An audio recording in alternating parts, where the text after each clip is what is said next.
अस्सलाम वालेकुम students. Model verb में आप has to, have to, had to, will have to तो पढ़ते ही हैं। उसी का अल्टरनेटिव या उसी का कह लें एक और भाई जो आता है वो हमारे पास है is to, am to, are to या वाज टू, वर टू वगैरह। याद रखें इसमें फ्यूचर नहीं होता, विल टू नहीं होता। आपको ग्रामर में विल टू नहीं मिलेगा। विल हैव टू तो हो सकता है लेकिन विल टू नहीं हो सकता, क्योंकि वो एक मॉडल वर्ब है। मॉडल वर्ब के बाद डायरेक्ट आप टू प्लस वर्ब की फर्स्ट फॉर्म जिसे इन्फिनेटिव कहा जाता है वो नहीं इस्तेमाल कर सकते। वहां पर एक इंपॉर्टेंट चीज ये है कि आप विल टू नहीं कहेंगे, विल हैव टू कहेंगे। ये सिर्फ प्रेजेंट और पास्ट में होता है। अब वो जो हैज टू हैव टू है वो आपकी प्रेजेंट की कोई भी जो हैज टू हैव टू वो मजबूरी को शो करता है। जैसे आई हैव टू गो, इसका मतलब है मुझे जाना पड़ता है। मैं जाना नहीं चाहता आमतौर पर, लेकिन मुझे जाना पड़ता है इनफॉर्मल वे में।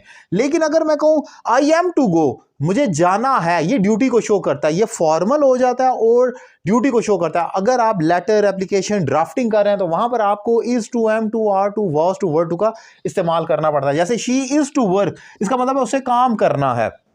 ये एक फॉर्मल वे में मैं डिफाइन कर रहा हूं, ये उसकी ड्यूटी है, उसने उठना है, आना है, बैठना है और काम करना है। She is to work.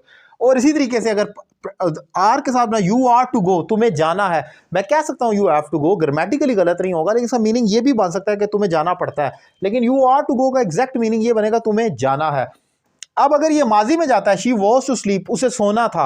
अब मैं ये कह सकता हूं शी हैड टू स्लीप, लेकिन शी वॉज टू स्लीप का मतलब हो जाएगा उसे सोना था। शी हैड टू स्लीप का मतलब होगा उसे सोना पड़ता था या उसे सोना पड़ा भी हो सकता है। ये याद रखें, अगर आप फॉर्मल में डिफाइन कर रहे हो, ड्यूटी को शो कर रहे हैं, तो वहां is to, am to, was to, were to आएगा।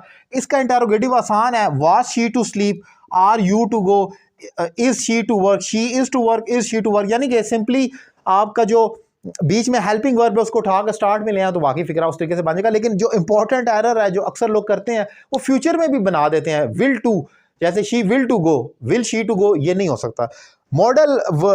ये जो मॉडल वर्ब है ये आपका फ्यूचर में यूज नहीं होगा, फ्यूचर में विल हैव टू यूज होगा। अब अगर कोई शख्स हैज टू, हैव टू और इज टू, एम टू की जगह दोनों अल्टरनेटिवली यूज करता है तो क्या वो गलत होगा?